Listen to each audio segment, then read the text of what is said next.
Subcommittee will come to order. I ask unanimous consent that the chair be authorized to declare a recess at any time. Without objection, so ordered. I want to welcome everyone to this hearing of the Military Personnel Subcommittee. And I want to start by saying that it has been some time, if I have it correctly, it's been since 2019 that we have had the service personnel chiefs come in front of the Military Personnel Subcommittee. A lot has changed in that time. We now have a Space Force, the end of operations in Afghanistan, a Russian war in Ukraine on the eastern flank of NATO, and the ever-increasing threat of the PRC military in the South China Sea and in other locations throughout the world. These changes are what makes this hearing so important.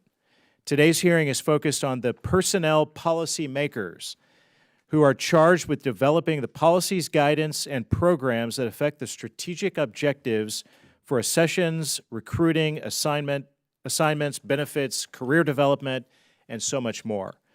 That is to say that you are largely responsible for developing tools that shape the total force in each of your services. This is no small task. We are here to hear from you, your perspective on the effectiveness and consequences of all of these policies, especially considering the current difficulties that we face in retaining talent and the challenges that we are encountering across the recruiting enterprise. And those are just two areas. We have heard from a number of senior DoD officials touting the 2023 marks the 50th anniversary of the all-volunteer force. This is indeed a tremendous achievement that speaks to the American spirit of patriotism that embodies many young people that are willing to put service in front of self. Quite the difference when we consider the sometimes forced conscription militaries of our adversaries like China and Russia. These societies oftentimes give no credence to the desires of their young adults. But this is to be expected from states that espouse despotism, not democracy, which makes what we are going to discuss today here so much more important. I, for instance, had a choice when I raised my hand and volunteered for service to this great nation, something that I would do again over and over again, because it was this opportunity to serve in our military that helped shape who I am today. That is why I can say the viability of our all-volunteer force is at stake. I have said before at this subcommittee that there appears to be an erosion of trust between our service members and its senior leaders. That is why these personnel issues and these policies that you control could not be more important. We owe it to our service members and their families to get it right. I want to thank our witnesses for being with us today and for their service to this nation. I also want to thank all of our service members, active duty, reservists, and Guard members who are serving this nation around the world as we speak. You and your families are really the subject of this hearing, as the policies and regulations controlled by these senior officers profoundly affect your lives and the very decision to stay in service or to leave. In our hearing on the 9th of March, we heard from the senior enlisted leaders that all things are not well, that the services have a trust issue, and some of our service members are not properly taken care of. This is our and your responsibility and our primary responsibility. As I said then, the all-volunteer force has placed a covenant of trust in our military leaders. You are those leaders entrusted with this obligation, this sacred responsibility, to develop policy and recommend legislation that maintains the force and takes care of people, their careers and their families, their very livelihood. Secretary Austin just released a memo strengthening our support to service members and their families. I am heartened that many of these issues, long advocated for by this subcommittee and some legislated by this Congress, are finally being implemented. But is it enough? I would say no, it is not, and the service recruiting metrics over the last several years bear this out. Almost all of you are likely to miss your recruiting goals again this year. The Army alone by more than 15,000 just last year. You have reduced your in-strength request below the 2023 authorized numbers. So you must ask yourselves why. And I ask, what are you doing about it? What are you doing to ensure that you have the required end strength to fulfill this mission, the mission requirements around the world? let alone issues like service members' food insecurity, identified by you to affect 25% of the force. That is unacceptable. So what are you doing about it? So today we want to focus on what concrete actions are you taking to address all the problems that you face, whether it's recruiting, pay and benefits, food security, retaining talent, family issues, or the elimination of unnecessary bureaucracy. And we don't want more of the same. Clearly, that is not working. What are you doing differently? In my view, the personnel system writ large, the totality of statute, regulation, culture, and tradition currently in place that determines how uniformed service members and civilians alike are recruited, trained, and retained, promoted, assigned, and compensated is out of date and needs to be reformed. Reformed to be more agile, flexible, and adaptive. The key challenges to consider include policy bars to accessions like medical and physical standards, compensation of personnel, what do they value, money, assignments, family care, for example, and talent and career management policy. What are the barriers, assignments, promotions, service culture? What are you doing to attract the next soldier, Marine, sailor, airman, or guardian that will be entrusted with defending our freedom? That is a lot, but all of that is a contract of trust that is critical to recruiting, retention, and people's belief in service. It is critical to the implementation of the National Defense Strategy and the defense of this nation. What I'd like to understand today is what have the services done to effect change to live up to this responsibility? What I know is there can be no doubt the lifeblood of the military is our great men and women that choose to serve, whether they be from Indiana, like me, New Jersey, like our ranking member, or any of the other states in this nation. We have an opportunity to serve our service members, and we must get it right. So I want to welcome our witnesses, Lieutenant General Stitt, Vice Admiral Cheeseman, Lieutenant General Miller, Lieutenant General Glenn, and Catherine Kelly. But before we hear from our witnesses, let me offer Ranking Member Kim an opportunity to make any opening remarks as well. Thank you, Mr. Chair. Thank you, everybody, for participating. A few weeks ago, as you heard, we heard testimony from your service's senior enlisted leaders. They shared with us their concerns about recruiting and retaining the force. They also provided us with a snapshot of quality of life issues impacting military families. Today, I look forward to learning how your service's personnel policies support our military's greatest asset, which is our people. Without soldiers, sailors, Marine, airmen, and guardians, we couldn't man military weapon systems, deliver humanitarian assistance, or effectively respond to aggression throughout the world. I read your testimonies, and there is no doubt you are all concerned about our youth decreasing propensity to serve. There are missing connections to the value of military service and meeting your end strength goals. I share these concerns and would add that why I support taking steps, whatever necessary, to widen the pool of applicants we can draw from for our all-volunteer force. It's also very clear that you are each exploring new ways to attract talent for your specific service and mission needs without impacting the quality of individuals we bring into the force. I'm encouraged by how you are employing innovative tools to increase the impact and effectiveness of your recruiters' force, who often serve as the first-line ambassadors in schools and communities across the country. I know we recruit the service member, but we retain their family. It's important not to lose sight of the importance quality of life has in reaching end strength goals. I often hear from many service members in my district at Joint Base McGuire-Dix-Lakehurst how they struggle to get access to medical care and child support they need.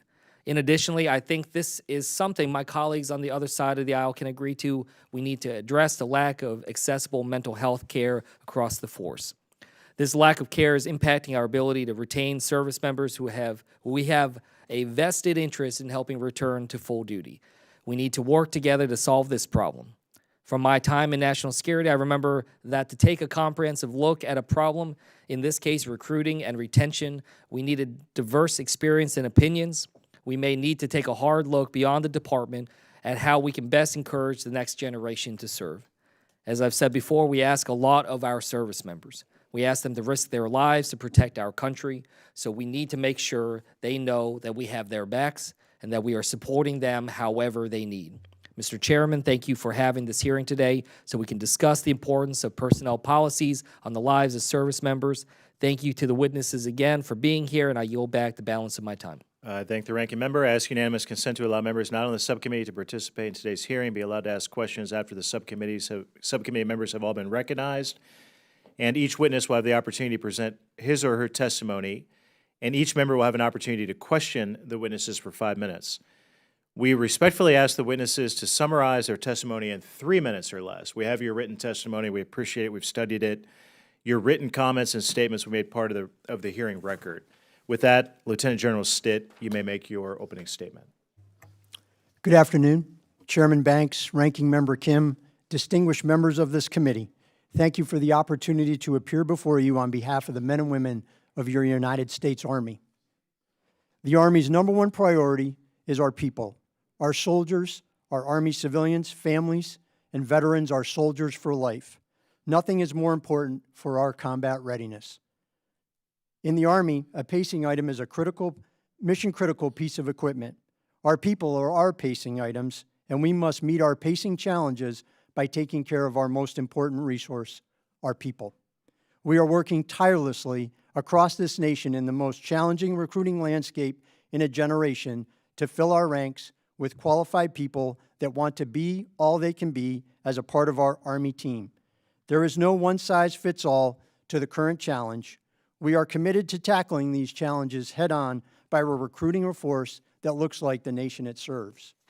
We are laser-focused on innovative efforts such as the Future Soldier Prep Course, which helps potential recruits become soldiers. This initiative and others are designed to increase the accession of qualified candidates under 3 principles. We will not sacrifice quality for quantity. We will not lower our standards. We will invest in America's youth so that those who want to serve can meet our standards.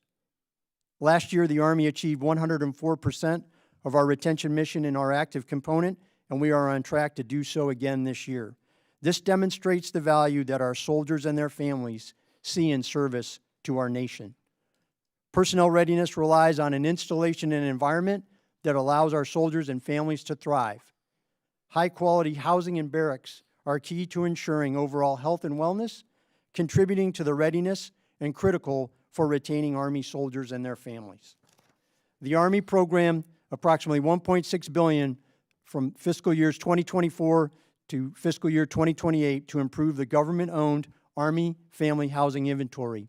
Additionally, we've invested an average of $1 billion per year in barracks for construction, restoration, and modernization across all 3 Army components.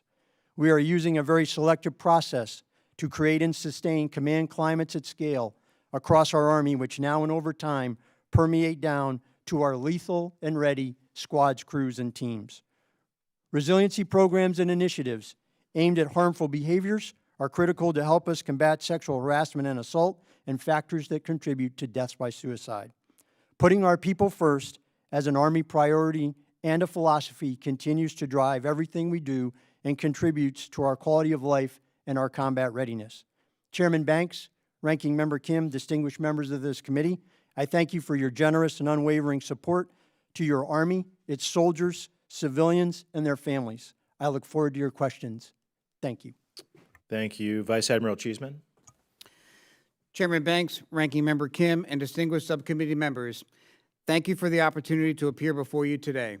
As the Chief of Naval Personnel, it is my distinct privilege to represent the sailors of the United States Navy who stand the watch 24 hours a day, 7 days a week, in every corner of the globe, above, on, and below the surface of the seas, preserving the American way of life and freedom around the world. This year's budget focused holistically on taking care of our people, where our sailors work and live, how they are compensated, and how we support them and their families. We must ensure that sailors and their families are afforded a quality of life and service on par with their responsibilities. They must be fairly compensated through pay increases, targeted bonuses, and appropriate allowances. In addition, the budget prioritizes several initiatives that allows our Navy to maintain a culture to fight and win, including tools and education for our leadership specifically to address mental health, suicide, and sexual assault prevention and response. We released our mental health playbook last month, which supports command leaders in minimizing mental health issues, but when they do occur, to empower them with the resources to connect sailors with appropriate mental health care at the right level at the right time. With proper use, the playbook enables everyone in a command to share an understanding of how to conduct mental health preventive maintenance. Continued commitment to invest in our sailors is necessary to sustain the fleet, and it is largely the reason why we have been able to maintain such a high retention rate. I appreciate your strong support here in Congress on compensation to include vital special pays and bonuses, which are needed to target specific skills as technology changes the landscape of war. We have also leveraged several other monetary and non-monetary incentives to include extended higher tenure opportunities and billet-based advancement. As we navigate this area of strategic competition, we must continue to attract, influence, recruit, cultivate, and train talent from every corner of the country and every walk of life. And we recognize there is significant competition for that talent. As a result, we have thoughtfully and creatively implemented several targeted policy changes within our current authorities to widen our available pool of potential recruits. As I have traveled around the country to visit and hear from our sailors, one thing is clear. They embody an American spirit that no adversary can define. I remain inspired each and every day by these men and women who exceed every expectation, and it is my singular honor to serve each of them. We train every sailor that enters our ranks to be a warfighter, yet more importantly, we make better Americans to be leaders for our country, both in uniform and when they return to civilian life. We owe it to them, the most junior sailors on the waterfront today and the youngest future sailors of tomorrow, to continue to build the best Navy we can. You and every American can be proud of your sailors and their families. I appreciate your continued support and partnership, and I look forward to your questions. Thank you. Lieutenant General Miller. Good afternoon. Chairman Banks, Ranking Member Kim, and distinguished members of this subcommittee, I am honored to have the opportunity to appear before you with my fellow service personnel colleagues. Today, for the first time in recent history, the United States is facing two peer competitors, China and Russia. To prevail against these sophisticated adversaries, we must develop a networked team of airmen with unique expertise to develop game-changing solutions. Only in this way can we increase our competitive advantage. We are currently working two lines of effort to prepare for the high-end fight. First, we are refining future competencies and skills required for 2030 and beyond. This effort includes targeted focus on digital and multi-capable airmen, which will enable our forces to adapt to an evolving and uncertain future. Second, we are modernizing our talent management process and systems. A multi-year effort is underway to completely transform our talent management architecture by replacing 111 outdated legacy IT systems with 6 agile platforms. This will enable unprecedented access to talent management data and allow us to make real-time, risk-informed force management decisions. As we move forward, we must enhance targeting the functional skill sets and leadership attributes of the airmen we want to retain. Our most recent data indicate our active duty population retention trends are healthy. Over the last 5 years, we've held steady at approximately 90%. That said, we do have critical skill sets on our retention watch list: cyber, special warfare, intelligence, surveillance and reconnaissance, nuclear, maintenance, and many rated career fields. However, while our retention rate indicates a strong force, our recruiting efforts are falling short. We are not on track to meet our recruiting targets for 2023. Despite this, we remain resolute in strengthening our recruiting efforts. We know that family support is key to successful recruiting and retention. The Air Force is committed to alleviating the unique challenges associated with military service experienced by spouses and family members. One of the most impactful challenges, economic insecurity, poses major readiness and retention risks to our force. I would just like to say thank you for your support in the FY23 NDAA to increase basic pay and allowances for housing and subsistence. Available, affordable, and quality child care programs for families and spouse employment are also key to recruiting and mission readiness. We must continue to focus on ensuring our airmen and their families have a safe place to work and live, an environment in which all airmen are treated with dignity and respect, and able to reach their full potential. These play a critical role in retention, a critical role in warfighting mission readiness, and a critical role to deter our peer competitors, China and Russia. Ready and resilient airmen and families are our competitive advantage, and the Air Force is committed to taking care of them. Thank you for the continued advocacy for your airmen, both military and civilian, and the families who support them. I look forward to your questions. Thank you, Lieutenant General Glenn. Chair Banks, Ranking Member Kim, and distinguished members of the subcommittee, it's my privilege to appear before you today alongside my colleagues from the other services to provide an overview of your Marine Corps personnel. I've submitted a written statement to the subcommittee, intending to keep these opening remarks brief, as you highlighted. Your Marine Corps is strong. In the midst of Force Design 2030, we met our recruiting and retention missions last year and are working hard toward that end this year as well. Recruiting, however, remains historically challenging, perhaps more so than last year, because our delayed entry pool was leveraged in the past year and is subsequently lower than we have habitually maintained it. As we continue to recruit and retain Marines, one thing will never change. We remain a naval expeditionary force at the ready, committed to our standards that ensure we're prepared to fight and win in every climb and place.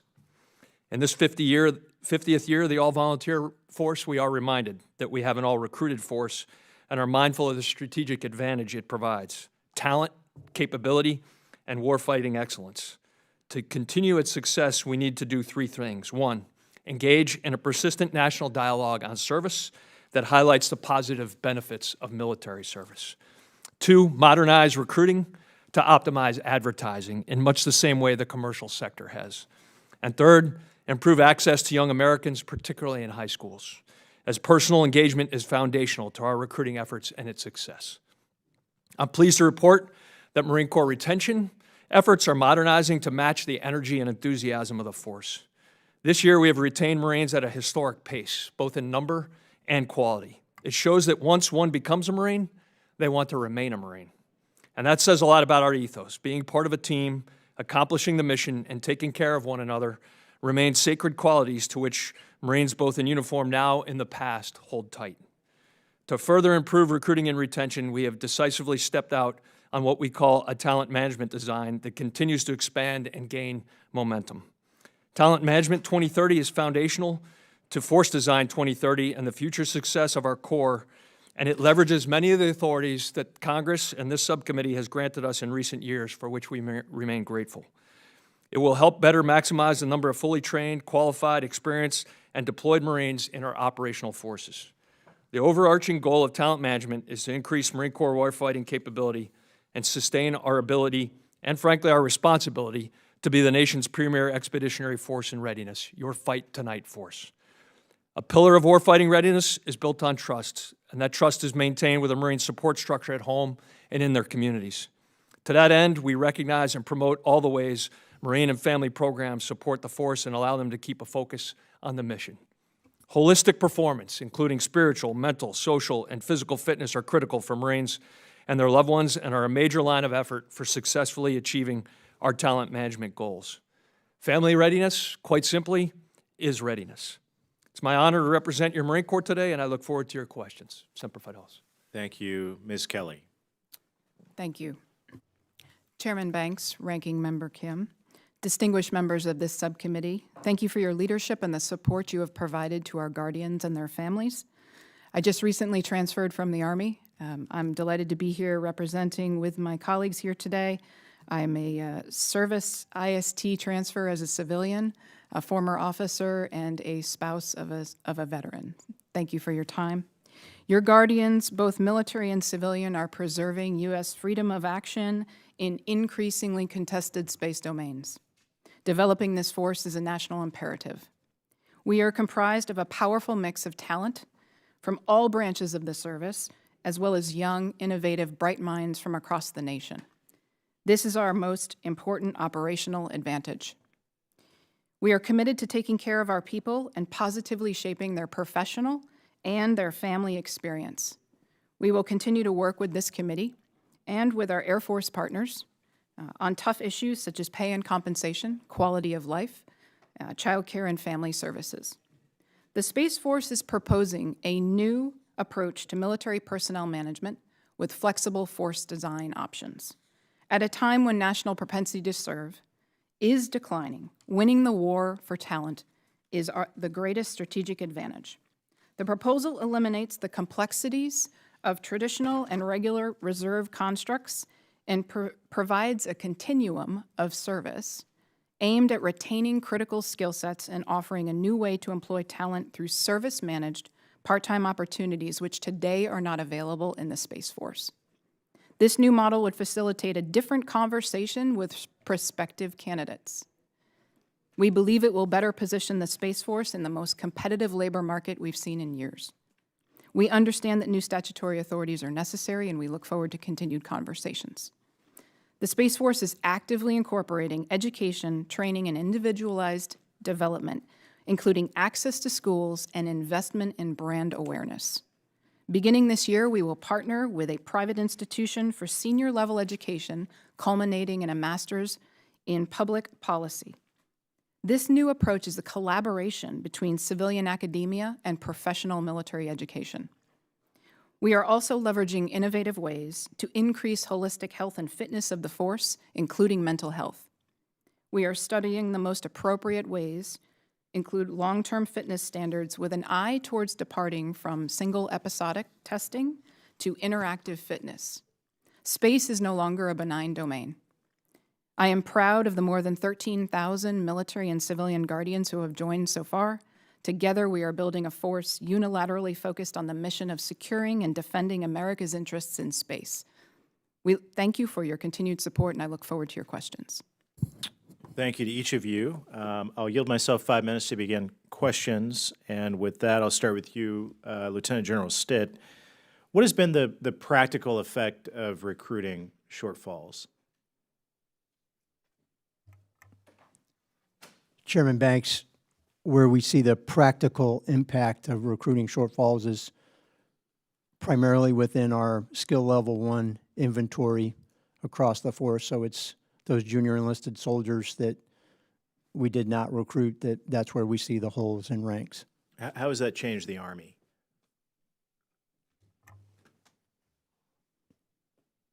Chairman Banks, we have not changed. We believe that we are ready and capable of the fight tonight. So even though we're way short of our recruitment goals, it's not, you're saying it's not changing the strength of the Army?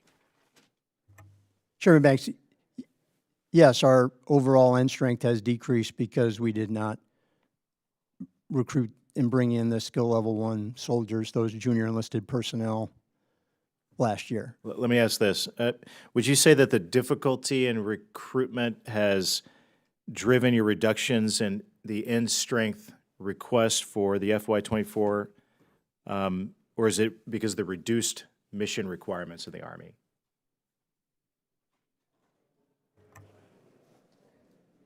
Chairman Banks, I would ask that I take that question for the record, please. Okay, fair enough. What's your outlook for recruitment moving forward? I mean, frankly, how are you going to fix it? How are we going to meet our recruitment goals when we've continued to fail at it? Chairman Banks, we're taking, as I indicated in my opening statement, a robust approach, looking at opening our pool to get after as wide an applicant population as possible, utilizing, for instance, the Future Soldier Prep Course, where we can bring in applicants who do not meet the current academic or physical fitness requirements, and on a conditional basis, we train them up down at Fort Jackson holistically, and we've also expanded this program now at Fort Benning. We're seeing about a 97% success rate and that is one of our big bolsters to recruiting that we initiated at the end of last year, and we're seeing significant improvement this year. So you're admitting that we're weakening standards to make up for recruitment shortfalls? Chairman Banks, we are not lowering standards. As indicated, we are not sacrificing quality for quantity. These are applicants who are otherwise qualified for entry into the service, and we are just burnishing their skill sets prior to sending them on into basic combat training. All right, my next question is for all of you. How are we fixing the food insecurity issue in the military that I addressed in my opening statement? I'll start with you, General Stitt. Chairman Banks, we are looking and working with the Department of Defense through the quadrennial review of military compensation, but at the grassroots level, we continue to train and inform soldiers and family members, utilizing resources through family programs to educate them and train them on this is what you can do when you are promoted, when you add a family member, so that we are developing financial readiness and resiliency across the force. Admiral Cheeseman, what's the Navy doing to fix the food insecurity issue? Sir, thanks for the question. Very similar response. I note from that survey that you discussed earlier where about 25% of service members indicate some level of food insecurity. About 85% of service members also indicate they feel like they're fairly compensated. So, definitely endorse the quadrennial review of military commission, but from a grassroots level, as my colleague mentioned, we are working very hard to help our sailors make good financial decisions. We start training on financial security in boot camp. We've provided programs at the Fleet and Family Support Centers at all waterfront levels, and each individual unit has a financial specialist that can help sailors with questions of these sorts, sir. General Miller?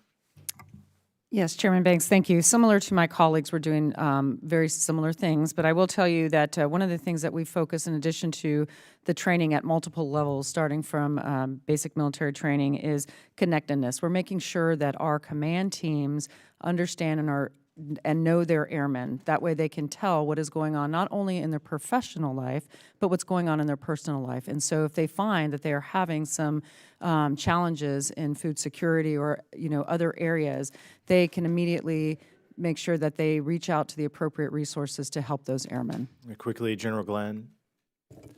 Yeah, to not be repetitive, I would just highlight that any question about insecurity in any area, whether it's housing or food, is indicative of the very small margin that we see in pay scales right now, and hence the reference to quadrennial review of military compensation. I would only offer in addition that what are we doing in addition is highlighting to folks the advantage they get by where they shop. In this case, the commissary of the department has made concerted efforts to ensure commissary prices on staples are more than competitive and ensuring that folks take advantage of those. Very good. Ms. Kelly?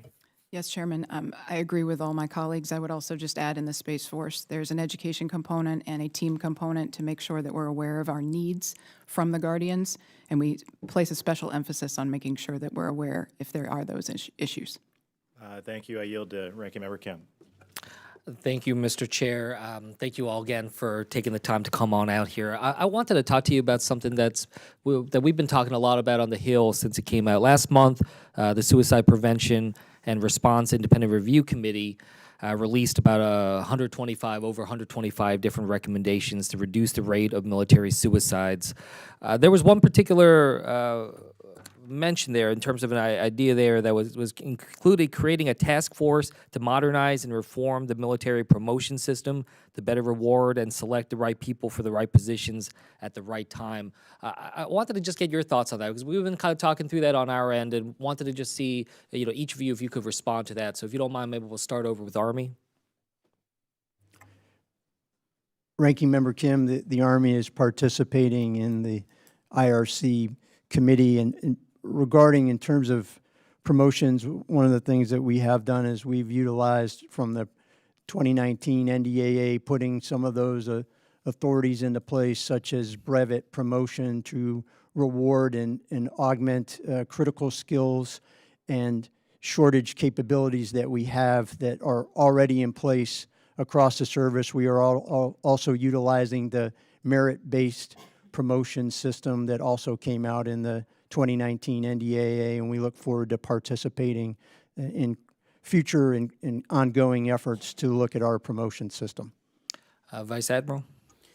Thank you for the question, sir. Very similar answer. Bottom line in the Navy, for any promotion board, is about the best and fully qualified for that sailor or that officer, and we enjoy maintaining that standard. To that end, we do enjoy the authorities, as my colleague mentioned, from the FY19 NDA, and we're using each one of those appropriately.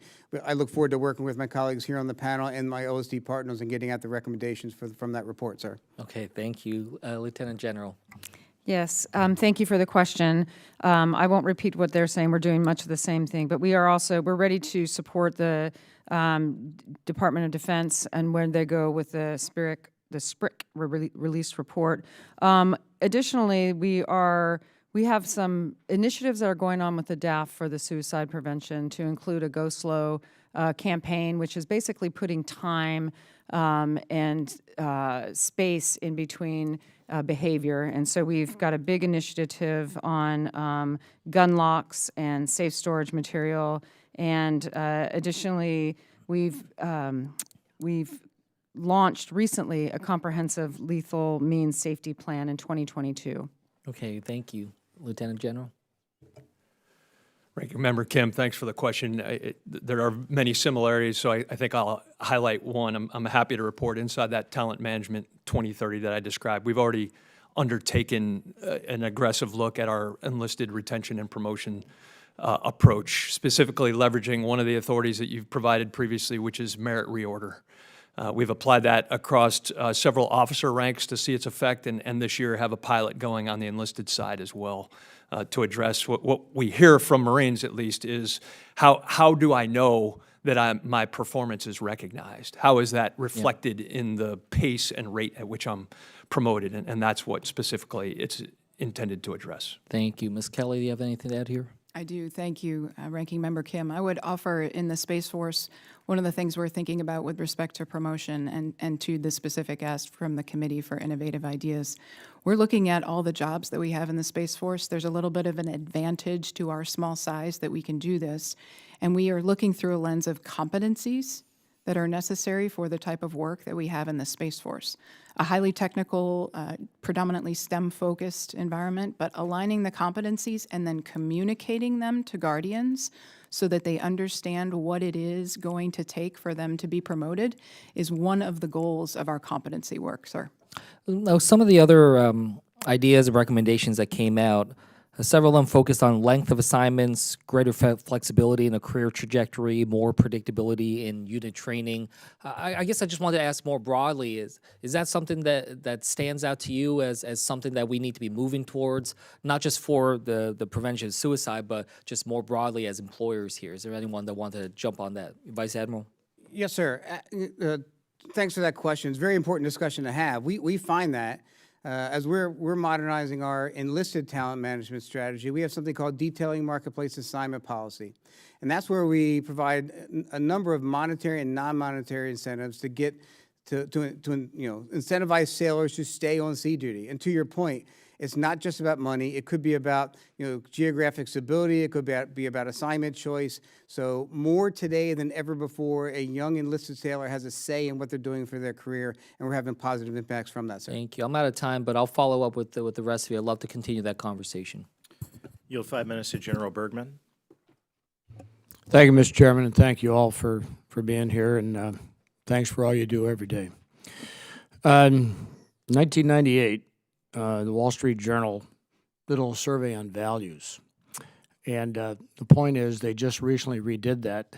And I don't know if you've seen it, but the number one now in increase for young people is the desire for money. Desire for money, be rich, okay? What's been displaced? And here's the point from the article.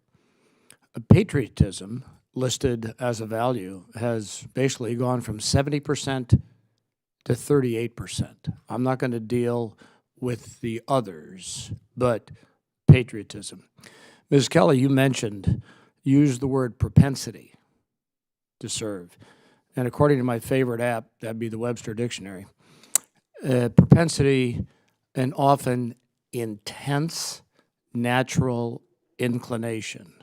And when we think about recruiting young men and women into the military, there's a certain intensity that draws people into the military. So having said that, and I just appreciate a simple yes or no answer from all of you. I don't need elaboration on the following question. The subject is Genesis. Do you believe that the new MHS Genesis system is having a positive, negative, or neutral impact on your all's ability to recruit? General? Positive, sir. Sir, I second that. Positive from here. Positive. So I would say neutral, too soon to tell. I agree with neutral. I think it can get to positive, but I think it just needs to work out some of the kinks. Yeah, what I've heard from the recruiters is that it's encumbered them with timelines, delay in decision-making, and all this kind of stuff that may not add to the value proposition for that young person, or maybe not so young, but the bottom line is that person who would show a propensity, they feel they're getting messed, delayed with, screwed around with, whatever you want to call it, that we can't make, the United States military, the Department of Defense, can't make a decision, yes or no. On March the 9th, your senior enlisted leaders from each of the services sat before this committee for the same topic, and I asked those leaders two questions. And for the record, I asked them to take it for the record, but I'm still awaiting the answers for the record. So I'll ask them to you all. Number one, are your recruiters getting access to the schools? Are the school influencers, the boards of education, the teachers, the counselors, the coaches, the principals, welcoming recruiters into the schools? And if you know the answer, I'd love to hear it. If you'd like to take it for the record, I'd like to know that too. But when you do take one for the record, we do need an answer. Okay? I mean, anybody want to make a comment on that before I go on to the next one? Yes, sir, I will comment on that. I think that it depends. I think there are some schools that are very welcoming. I've worked with superintendents when I personally was the 502nd Air Base Wing at Joint Base San Antonio, and I worked with superintendents across San Antonio, and they were very welcoming. They wanted people in there. But I also think that there are communities in which are not exposed to the military, and so they're a little more hesitant because they don't know what our mission is. And so we've got to make sure that we open our gates, we have people out there to explain what the military is, and we've got to change the national narrative on what the positive things about serving in the military. So having said that, in your opinion, and I'd like an answer from all of you on this, what DOD policies are currently inhibiting your ability to lead in your departments, and are there policies countering the positive efforts that you're expected to comply with? In other words, what are the extra rocks in your pack that are making it tough for you to meet mission? Anybody want to offer in from a policy standpoint?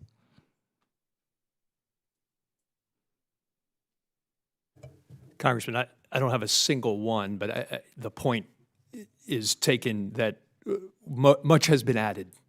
And so when you... Many rocks to your pack? Over time, Okay. with very few removed. Well, then let's do this. I know my time is up. Let's talk about, I'm always, and I know I speak for, I think for all of us here, I don't care what side of the aisle you're on. We're not interested in adding rocks to your pack that don't add value to what you're trying to achieve. And looking forward to our next conversation with that. Mr. Chairman, I yield back. Thank you. Representative Escobar. Thank you, Mr. Chairman. Thank you, Mr. Ranking Member. And thanks to our panelists for your time with us here this afternoon, but especially for your service to our country. Wanted to share a couple of observations with you, and not necessarily for your response or your comment. I have other questions, but just a couple of interesting things I'd like to share. First, as I've gone on a number of CODELs over the last 12 months to different countries, allies, mostly in Europe, and when I've had the opportunity to speak to their military leaders, I've asked about how their recruitment is going. And not consistently, but I would say invariably, most of our friends and allies are struggling with the same challenge. So this is not a uniquely American challenge, the challenge with recruitment. So you're all nodding, so it looks like you all are familiar with the fact that this is, we're not alone in facing this challenge. Our country is not alone.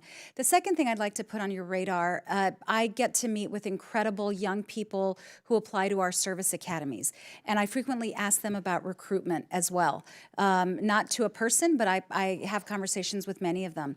Almost to a person, they've told me that they believe recruitment needs to start far earlier, and that many of their peers and friends who become very interested as they learn of the service academies and begin thinking about their own future, feel like they learn about it too late. So just wanted to share those two items with you. But I represent El Paso, Texas, home to Fort Bliss, which is the largest joint mobilization force generation installation in the Army. And we have a lot of military families, a lot of veterans. I'm very proud of that. We're a very proud military community. And so quality of life issues for our personnel, especially because so many of our personnel make contact with Fort Bliss, those are a priority for me and my team in my office. Lieutenant General Stitt, as the Army struggles with recruitment and retention efforts, we need to acknowledge the dire need for quality of life infrastructure. Reporting yesterday indicated that the Army alone found over 2,000 facilities across the service with mold problems, which is obviously unacceptable. The problem at hand is not merely a matter of simple upkeep, it's housing service members in buildings that are long past their service life. In your testimony, you stated that improving barracks and housing for our soldiers and families is a top priority for all Army senior leaders.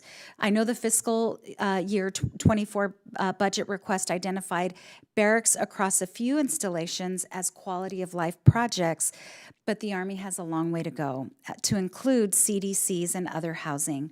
Can you please speak to your efforts to convey these infrastructure needs to your installation management counterparts thus far? And how can Congress be a partner in addressing this problem? Representative Escobar, thank you for the question. And the Army remains committed to providing safe housing, barracks, infrastructure, and other facilities for our soldiers, families, and civilians. A critical aspect of this commitment is ensuring that all our facilities are inspected and brought into standards. So to go back to the survey that was brought out, this was done with experts from industry partners and healthcare professionals to insist in our efforts to train and certify these inspectors and remediation teams across the Army.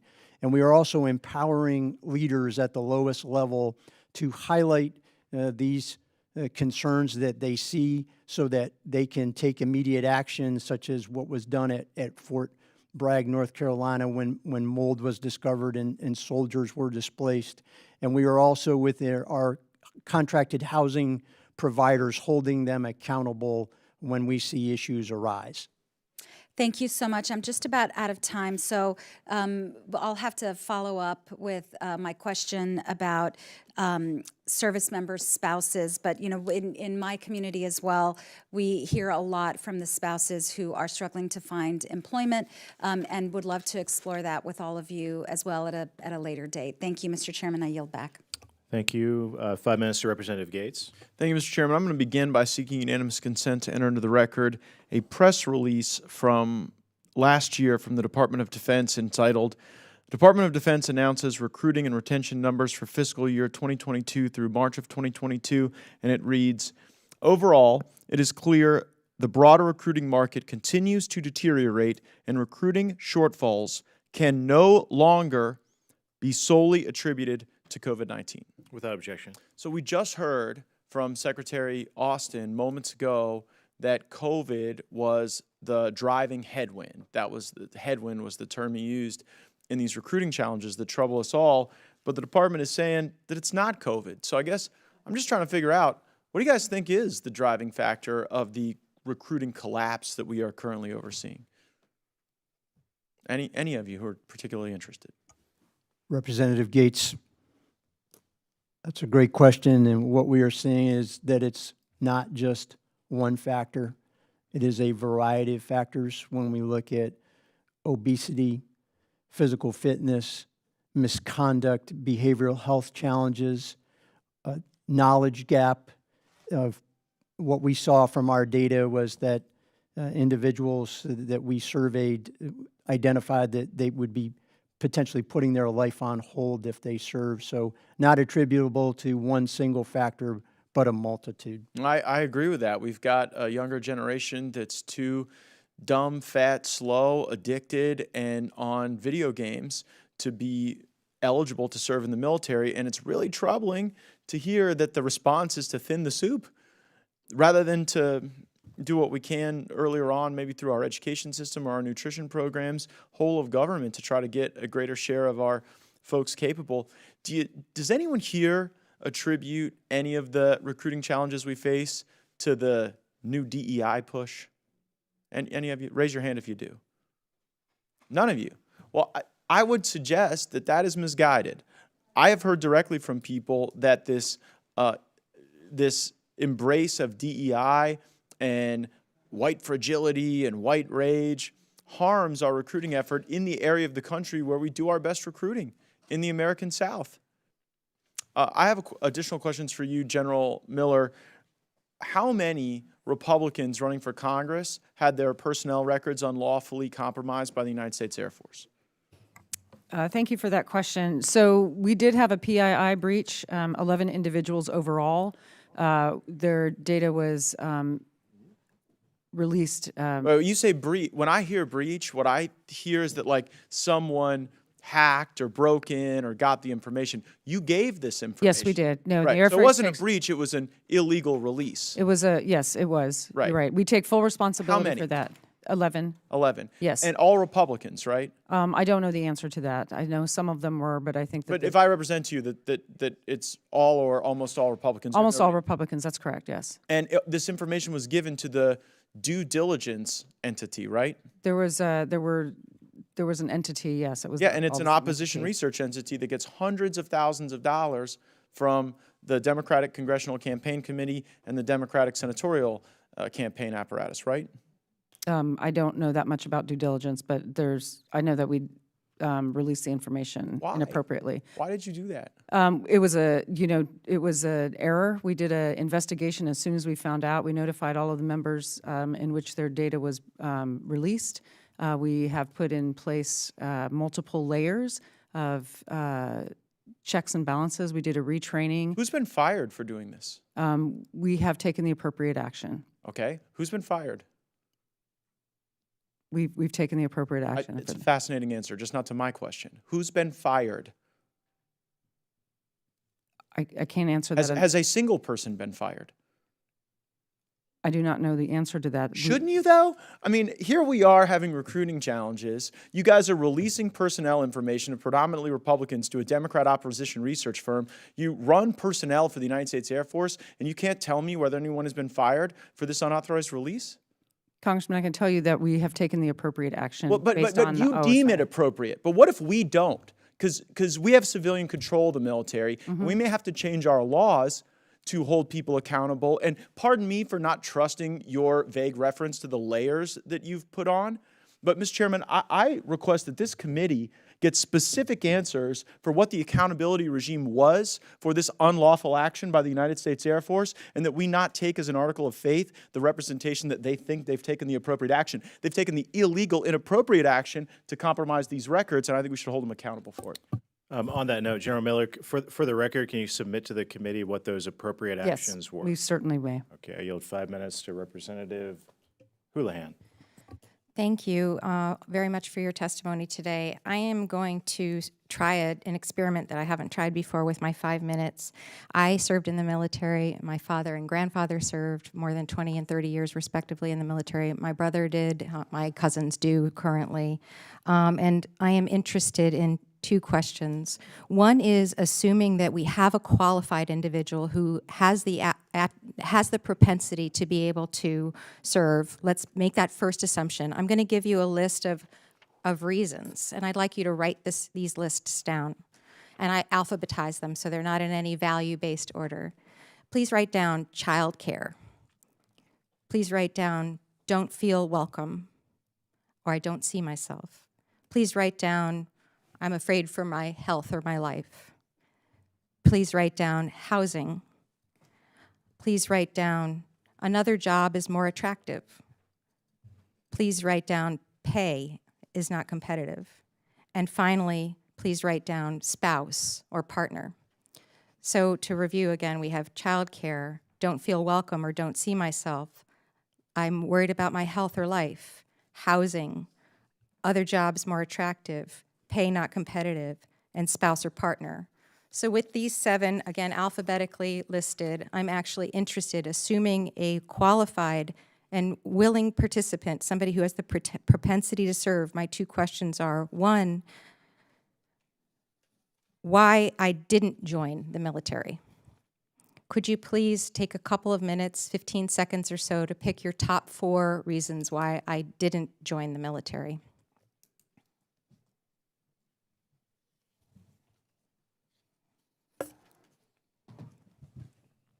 And when you look up, I'll assume that you guys have got your 4. I might have been a teacher once.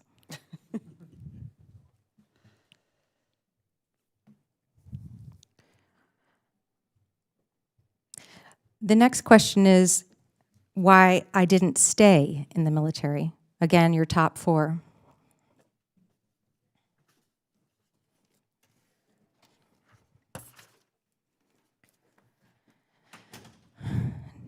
Now I only have 2.5 minutes left, and so quickly, I would like you to go through your top 4 why I didn't join, and then we'll go through again your top 4 why I didn't stay.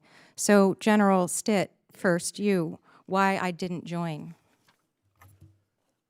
Representative Houlihan, great question, and thank you for your service and for your family's legacy of service. What we are seeing is primarily 3 reasons why individuals do not join. Could you list them, please? There's a knowledge gap, a trust gap, and an identity. So from the list that I gave you, what are the 3 reasons then? For the 3 reasons, we would see that the putting their individual's life on hold. So I think that Okay, life or health. Okay, number don't see 2. themselves. Don't see themselves, okay. And then concern for their safety.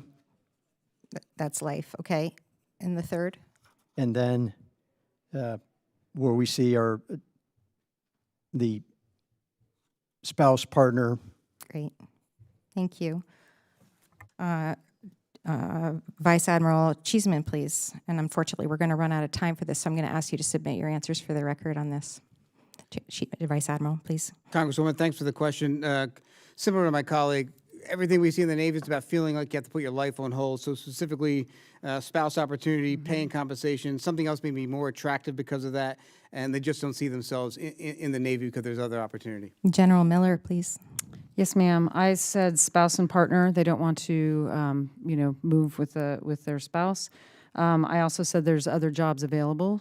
And then my 3rd one was that they would, that they're not comfortable or they don't know enough about the military, so perhaps would not feel welcome. General Glenn, please. Congresswoman, thank you. Very, very similar, I think, to your time available. The one difference in joining and staying, childcare. Okay, thank you. That's helpful. And General, and Ms. Kelly, please. Thank you. I would only offer that I think the issue of coming in really rests on the lack of knowledge on what the service really is for that and that's why I individual. think so many of us have served in families that serve. Yes, ma'am. I know I've run out of time, but I guess my point is I've sat through this hearing, and I've also sat through the other hearing with the military folks who are the most senior ranking enlisted people. When we asked the most senior ranking enlisted people if DEI was a positive thing, they all said yes. When we asked you if it was a factor at all, you all said no. And so I'm frustrated because there's so many complex reasons why a person joins or doesn't stay. And I just really want us to qualify and quantify that rather than politicize these issues. Thank you. I yield back. Representative Mills. Thank you, Mr. Chairman. I ask unanimous consent to enter into record the NAV purse, which I will be referring to as Annex A. Without objection. Behind me, as you can see, is what I consider as Exhibit A. It is a page 13 service record book entry that currently being given to Navy reservists, asking them to acknowledge that they will not get points for the time they were dropped, discharged, or otherwise prohibited from participating because of being unvaccinated. But it is also threatening that if they don't come back, they can have adverse administrative actions taken against them. This question is to you, Vice Admiral. By what authority is the Navy threatening adverse actions against the people it forced out in order to force them to come back in? Congressman, thanks for that question. I'm not familiar with that specific page 13 there, but I'll talk to you in general. There is no authority for adverse actions right now because of the vaccine mandate and the rescission of that said vaccine mandate. In fact, we have taken painstaking efforts to go through our sailors' records to make sure that we've removed negative connotations from their records. And as a measure going forward for selection boards and promotion boards, we have guidance there that no negative indications because of COVID should be considered, sir. And this is for everyone. We know how important, and I'm prior military as well, had spent time with the United States Army, was a proud combat veteran out of the 82nd. And I thank you all for your service and your time today. We know how important our reentry codes are when it comes to our DD-214. And many of our service members who, in my opinion, were unconstitutionally purged out of our military, up to the 8,400 personnel, were receiving things like Code 3s and Code 4s. And we know the difficulty and, in some cases, the absolute refusal to allow them to enter back into service. What are we doing to correct and change that? I'll start with you, Lieutenant General Douglas. Representative Mills, thank you for the question. Thank you for your service. If there is an individual who was separated under the auspice of COVID-19, that individual is allowed to pursue reentry by contacting their local recruiter and or pursuing reentry through the Army Board of Correction of Military Records. Congressman, similar question for the Navy. Any prior service sailor can petition to have the record changed through the BCNR process, and once complete, they can attempt reentry into the service by contacting their local recruiter, sir. Yes, sir. It's very similar for the Air Force. We've identified all the individuals that were separated with for COVID and for the vaccine, and we've reached out to them so that they can come back through the BCMR process as well. Congressman, same process I just highlighted for the Marine Corps. We were very intentional about the assignment of that RE code so that it highlighted what it was for and gives clarity to the process of what has to be changed. Sir, I would tell you the Space Force did not separate any Guardians solely for COVID vaccination. However, we would follow the same process that the Air Force does. Go Guardians. All right, moving on. So, did the DoD or your individual service perform any studies or analysis of the number of service members who would refuse to take the mRNA product based on religious or medical objections? Was there any study conducted as a result of that? Because, and here's the reason I asked this question. The DoD Inspector General said that on average, the time taken to determine whether or not a person qualified for medical or religious exemption was 12 minutes. And in my opinion, do you feel that you could determine a person's religious or medical exemption within 12 minutes? We'll start with you, Lieutenant General Stitt. Representative Mills, I am unaware of the DoD survey that you are referencing. I know that within the Army, we handled and looked at each individual exemption case, medical or religious, on a case-by-case, individual-by-individual basis. Well, I can tell you right now, having worked for the government, we don't do anything in 12 minutes. So that's probably one of the rapidest time, and I would advise you all to please look at this DoD Inspector General write-up that's very clearly stating that these were decisions made within 12 minutes. And I don't consider that to be a subsequent amount of time to vet a person's religious or medical reasoning for exemptions. I want to say for the record as well, how many of you would support, and I do this quick in the 10 seconds, re-entry back into the military for those unconstitutionally purged out with back pay, full benefits, and their ability to finally serve their United States military as opposed to any political agenda? I'll start with you, Lieutenant General Glenn. Sir, in terms of reentry, we addressed that. Part of it, the back pay would be a decision not made by a service. But is it something that you would support for those who want to continue their service and that was unconstitutionally purged? I support them coming back in. Lieutenant General Miller? I support them coming back in through the process. Vice Admiral? Congressman, same thing. I support the BCNR process and their ability to come back. Should it be adjudicated as such? And Lieutenant General?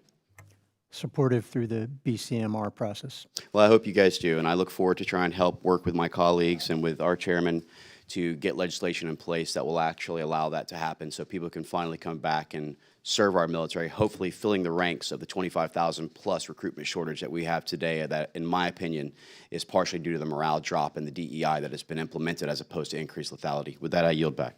Gentleman's time has expired. Mr. Moylan. Thank you, Mr. Chairman. You know, earlier today, I had the opportunity to ask Secretary Austin a question regarding the recent reduction of COLA for service members on Guam when he testified before the full committee. However, I would also like to pose it to you folks as well here today. So given that there's a COLA reduction as a result of department policy, what can be done to increase the cost of living allowance for service members on Guam who live at the latter end of the supply chains and the service and serve in one of the most unique parts of the United States? So basically, that's my question, right? I suppose you all want to ensure that the COLA is there for our troops, the most forward deployed, but now we have a situation where they're going to lose that COLA. So how good is that for us, for the members, to ensure the quality of life is there, right? So I'm just posing that to you folks as well as what I did to the Secretary Austin earlier today. Whoever would like to answer, please.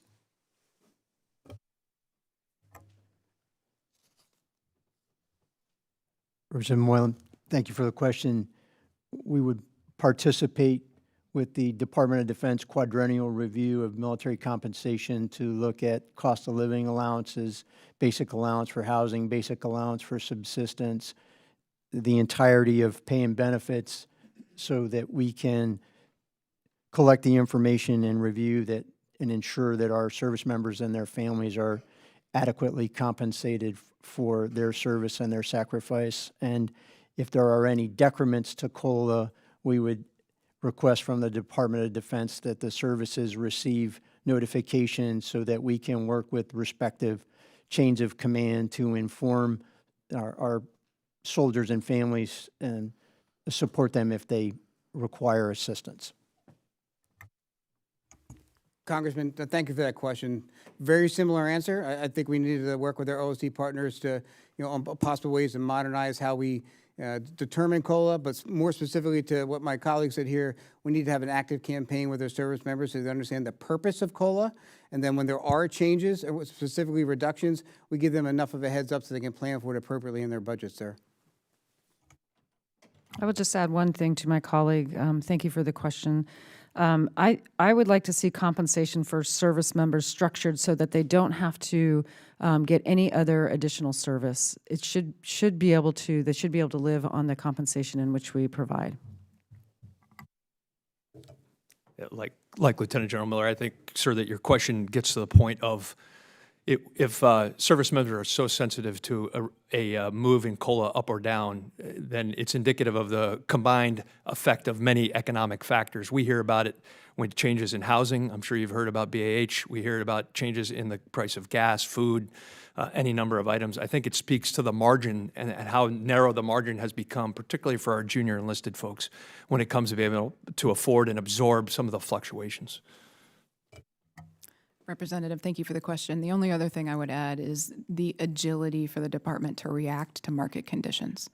And we're talking about financial market conditions that move quickly, and we've got to be rapid in how we adjust. I appreciate all your responses, and one answer that the Secretary Austin did give us was it's not a matter of law, it's Department of Defense. So I think this is really important for us right now in Indo-Pacific to ensure that we just can't cut off that COLA or reduce it like what has happened. So we're expecting an answer by the end of next month, according to Secretary Austin. and with your understanding with your troops. And I'm doing this to support, especially we got a Marine Corps base, right, coming out to Guam, which we already rededicated that flag. 4,000 Marines coming on over for Okinawa, and that flag is going to be there to stay, General. So we want to make it the best way possible for the morale and the welfare of our troops to ensure their families are taken care of while they defend our United States and our District of Guam. So I thank you for that, and I appreciate your continued support to ensure that our troops are well taken care of, especially with the COLA. So thank you very much. Thank you, Mr. Chairman. I relinquish my time. Thank you, sir. Thank you, and I want to thank all of our witnesses again for their service and for providing testimony this afternoon. I would close by requesting that you take the issues that we have identified and discussed here today back to your service chiefs and let them know that we will be looking for the concrete actions they intend to take to mitigate the problems that we've identified in this hearing and how they intend to fix them. With that, there being no further business, the subcommittee stands adjourned.